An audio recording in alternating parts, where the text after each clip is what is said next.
যদি তোমরা রোজা রাখো, সিয়াম সাধনা পালন করো, তোমাদের জন্যই ভালো হবে, উপকার হবে যদি তোমরা বোঝো। রব্বুল আলামিন বলেন ওয়াং তাসুমু খায়রুল লাকুম ইন কুনতুম তা'লামুন। আয়াতটা নিয়ে চিন্তা ভাবনা করলাম, না খেয়ে থাকার ভেতর আবার উপকার কি? কষ্টই তো। কি না খেয়ে থাকার ভেতরে তো কষ্ট, উপকার কিসের? দুইটা বিষয় আমি পেয়েছি। এক নম্বরে রব্বুল আলামিন বলেন আমার উদ্দেশ্য মানুষ তাকওয়া অবলম্বন করবে। ইয়াউমা নাহশুরুল মুত্তাকিনা ইলার রহমানি ওয়াফদা। সূরা মারিয়ামের 85 নম্বর আয়াত। কিয়ামতের ওই ময়দানে যখন লক্ষ কোটি কোটি মানুষেরা হাজির হবে, ওই ময়দান থেকে কিছু মানুষকে আল্লাহ আলাদাভাবে অতিথি বানিয়ে রায়ান নামক দরজা দিয়ে প্রবেশ করাবে। তারা হচ্ছে মুত্তাকি। বলেন তো রোজা রাখার দ্বারা উদ্দেশ্য কি? মুত্তাকি। বলেন বলেন। এর পরের আয়াতে দেখেন অনাসুকুল মুজরিমিনা ইলা জাহান্নামা ওয়িরদা। রব্বুল আলামিন বলেন যারা পাপিষ্ঠ এদেরকে আমি আল্লাহ তৃষ্ণার্থ, ওয়িরদা মানে তৃষ্ণার্থ, ক্ষুধার্ত অবস্থায় ধাক্কা দিতে দিতে জাহান্নামের দিকে নিয়ে যাব। আমি চিন্তা করলাম ওয়িরদা দিল কেন আল্লাহ? এমনিতে ধাক্কা দেন, আমি জাহান্নামে পড়ে যাই, আবার আমাকে দুর্বল করবেন, তৃষ্ণার্ত করবেন, ক্ষুধার্ত অবস্থায় নিয়ে যাবেন কেন? আমার ছোট্ট মাথায় এসেছে এখান থেকে পৃথিবীতে আল্লাহ রোজা দেওয়ার পেছনে যত কারণ, তার অন্যতম কারণ ধনীদেরকে আল্লাহ বোঝাতে চায় যে না খেয়ে থাকলে কি হয় দেখ। যেহেতু মানুষেরা অনেকেই না খেয়ে থাকে, ক্ষুধার্ত থাকে, তৃষ্ণার্ত থাকে, তাদের ওই দুঃখ কষ্ট যন্ত্রণায় ধনীদেরকে আল্লাহ বোঝানোর জন্যই রোজা দিয়েছেন। এই রোজা যারা রাখে নাই, এই মুজরিম, এই পাপিষ্ঠদেরকে আল্লাহ এমন ধাক্কা দেবে যখন ক্ষুধার্ত এবং তৃষ্ণার্ত থাকবে। বলেন নাউজুবিল্লাহ।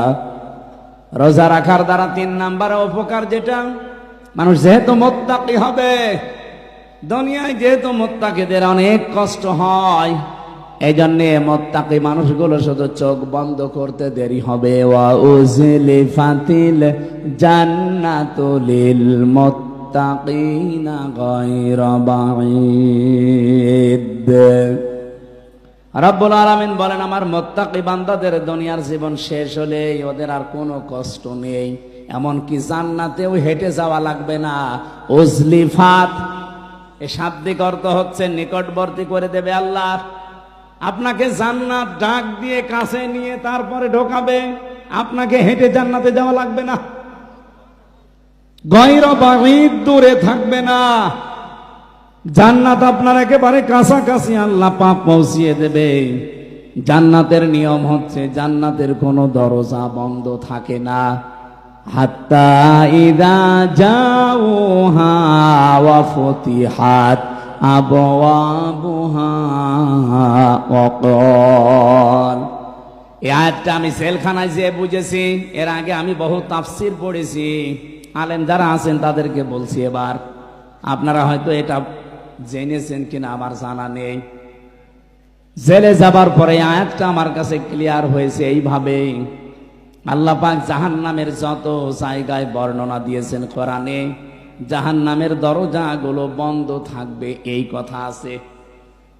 জাহান্নামের দরজা কি থাকে? সব বন্ধ থাকে সব সময়, 24 ঘন্টা অলওয়েজ। এইটা পেয়েছি আমি। হাত্তা ইযা জাউহা ফুতিহাত আবওয়াবুহা, এখানে মাঝখানে ওয়া নেই। আল্লাহ পাক বলেন জাহান্নামের ফেরেশতারা যখন ধাক্কা দিতে দিতে ওকে জাহান্নামের গেটে নিয়ে যাবে, জাহান্নামের দরজা তো সব সময় বন্ধ থাকে। যিনি দারওয়ান ফেরেশতা আছে, মালিক দায়িত্বে, তিনি দরজা খুলে দেবে। প্রবেশ করার সঙ্গে সঙ্গে আবার দরজা আটক হয়ে যাবে। কিন্তু জান্নাতের দরজা কোনো সময় আল্লাহ বন্ধ রাখে না, 24 ঘন্টা ওপেন রেখে দেয়। এই মানুষগুলো যখন জান্নাত কাছে নিয়ে এসে আপনাকে প্রবেশ করাবে, জান্নাতের দরজা তো বন্ধ নেই, খোলাই থাকবে। জেলখানায় গিয়ে আজটা বুঝলাম এইভাবে, আমি এর আগে জানতাম না যে জেলখানা এভাবে 24 ঘন্টায় বন্ধ থাকে। কিন্তু এখন দেখলাম যে জেলখানা কিন্তু 24 ঘন্টা তালা লাগানো। যখন কাউকে নিয়ে যায় তালা খুলে ভেতরে ঢুকিয়ে দেয়, আবার যখন ভেতর থেকে আসবে কেউ বের হলে আবার বন্ধ করে দেয়। জাহান্নাম আল্লাহ কিন্তু 24 ঘন্টা পাহারাদার দিয়ে বন্ধ করে রাখে দরজা। জান্নাতি মুত্তাকি বান্দাদের যে বর্ণনা বলছিলাম, এদের যেন কষ্ট না হয় এজন্য জান্নাত কোনো দূরে থাকবে না, একেবারে কাছাকাছি নিয়ে এসে দেবে আল্লাহ। 27টা উপকারের কথা আমি তাফসিরে মাযহারিতে পড়েছি। আমি আলেমদেরকে বলছি নোট করে আপনি নিজে মানুষকে শোনাবেন। 1 নাম্বার উপকার হচ্ছে, মাত্র 2017 সালে এটা আবিষ্কার হয়েছে, অটোফেসি। নাম শোনেননি? যেই বিজ্ঞানী এটা আবিষ্কার করেছে ইউশোনারি ওসামি, এর বাড়ি জাপানে। চিকিৎসা বিজ্ঞানের উপরে গবেষণা চালিয়ে লোকটা নোবেল পর্যন্ত পেয়েছে, নোবেল পুরস্কার। 2017 সালে অনেক চিন্তা ভাবনা করেছে মানুষের এই শরীর নিয়ে। পুরা বডির ভেতরে 2 কোটির উপরে কোষ তিনি পেয়েছেন। কত কোষ পেয়েছেন? 2 কোটি। কিন্তু এই 11-12 মাসে একাধারে মানুষ যখন খাবার খেতেই থাকে, তখন ওই পাশাপাশি কিছু কোষ তৈরি হয়। ওই কোষগুলো শরীরের এই 3.5 হাত বডিতে 2টা ক্ষতি করে। 1 নাম্বারে আপনার শরীরে হয় ক্যান্সার হবে, নাই টিউমার হবে। বিজ্ঞান এখন 5.5 কেজি রক্ত পেয়েছে আমাদের শরীরে। এই 5.5 কেজি রক্তের ভেতরে 5 প্রকার ক্যান্সার হয়, আর টিউমার হয় 3 জাতের। হয়তো কোনোটা ফুলে ওঠে, কোনোটা ভেতরে থাকে, কোনোটা ফলেও না ভেতরেও থাকে না, রক্তের সাথে আস্তে আস্তে মিশে যায়। এই যে কোষ যেগুলো বৃদ্ধি হয়েছে 11-12 মাস ধরে, এইগুলোর কারণে এই সমস্যাটা তৈরি হয়। চিন্তা করলেন কিভাবে এই কোষ থেকে মানুষকে মুক্ত করা যায়। তিনি 13 বছর একাধারে গবেষণা করেছিলেন।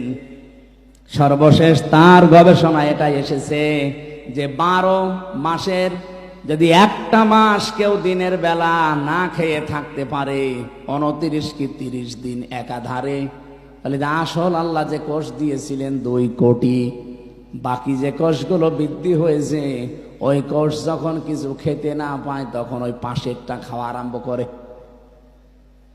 আল্লাহর দেওয়া কোষগুলো, এই অটোমেটিক তৈরি হওয়া কোষগুলোকে খেতে খেতে 30 দিনে পোড়াটা সাবাড় করে ফেলে। 30 দিন যদি একাধারে খেতে থাকে, ওর শরীরে অতিরিক্ত আর একটা কোষও বাকি থাকে না। তার মানে কোষ যখন অতিরিক্ত নেই, আপনি ক্যান্সার থেকে বেঁচে গেলেন, আপনি টিউমার থেকে বেঁচে গেলেন। চিন্তা করছে এই তথ্যটা পৃথিবীর কোন ধর্মে আছে কিনা দেখি। 4,500 ধর্মীয় গ্রন্থ দুনিয়ায় আছে এখন। উনি সবগুলো একটা একটা করে মিলিয়ে না, কোন গ্রন্থে এই তথ্য নেই। সর্বশেষ মুসলমানদের ধর্মীয় গ্রন্থ কোরআন, এইটা তিনি পেয়েছেন। পাবার পরে দেখেন যে এখানে আছে 30 দিন আল্লাহর বান্দারা 1 বছরে না খেয়ে থাকবে। এই তো পেয়েছি আমি যা মনে করেছিলাম।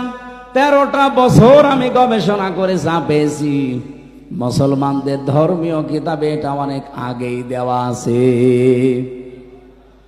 আল্লাহ পাক যে বলেন তাসুমু খায়রুল লাকুম ইন কুনতুম তা'লামুন, অবশ্যই রোজা রাখলে তোমাদের উপকারী হবে যদি তোমরা এটা বুঝতে পারো। যেহেতু বিজ্ঞানী এখন বুঝেছে, তথ্য আমরা পেয়ে গেছি, এজন্য ফামাং শাহিদা মিনকুমুশ শাহরা ফালিয়াসুম, তোমাদের ভেতরে কেউ যদি রোজার মাস একবার পেয়ে যায়, আল্লাহ বলেন অবশ্যই সে যেন রোজা রাখে। এটা কিন্তু গত বছর যারা আদায় করেছে, এবছরে অনেকে কবরে চলে গেছে। এবছর আমরা যারা কালকে থেকে পেতে যাচ্ছি, খেলায় খেলায় নষ্ট করেন না, রোজাটা অবশ্যই আপনি রাখবেন। অনেক গরিব মানুষ আছে বলে, হুজুর আমারও রোজা রাখা লাগবে, আমি ভ্যান চালাই। আরে বেটা,